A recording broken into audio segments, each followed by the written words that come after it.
Also first check with an electrician to make sure I'm doing this according to codes, and then when I get ready to put the box, what they call balance the box, then I bring him in and says, here it is, here's the circuits, balance it.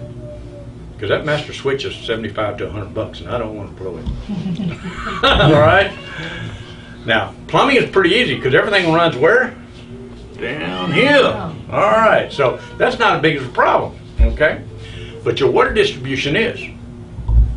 If you've got a house and you got bathrooms clear over here, guess where the hot water has to run? If you're using both bathrooms, it may be a whole lot cheaper to put them on individual controls. Or this one's not used as much, let's have a control on it that we use only when somebody's using it. You see what I'm saying? You know, instantaneous water heaters are good provided that the runs are very short.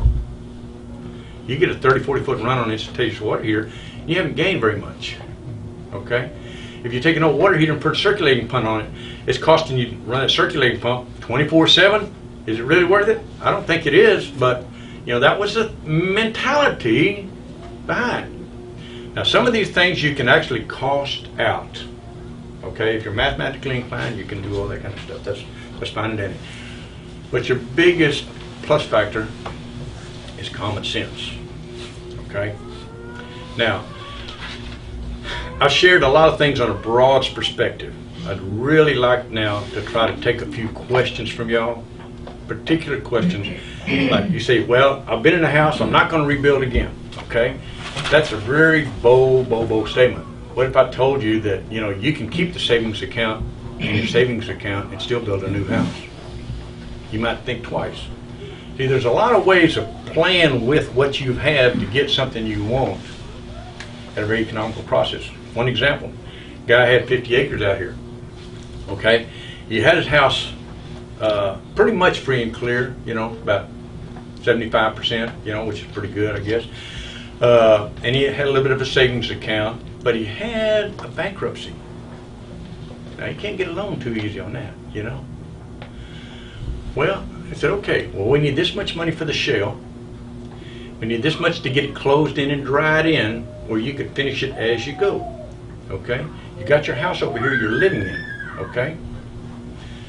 You got 50 acres over here. You could sell 5 acres and it would be enough to pay for your shell. Ooh, wow. You didn't know you had those resources sitting there, did you? Yeah. See, there's ways of looking at things in which could be more beneficial for you. In Texas, you can usually get a remodeling loan on a signature note, $25,000 to $30,000, period. Okay? You don't have to refinance your house to do it. You know, you don't have to go take a new loan out to do it. Okay? So you get the shield up.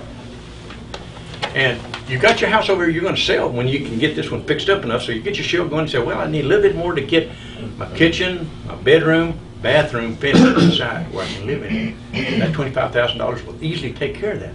Then I can put this house on the market and sell it for $150,000. Pay off that note, pay it off real quick, and you'd be surprised how little bit of interest you pay. So let's talk about interest.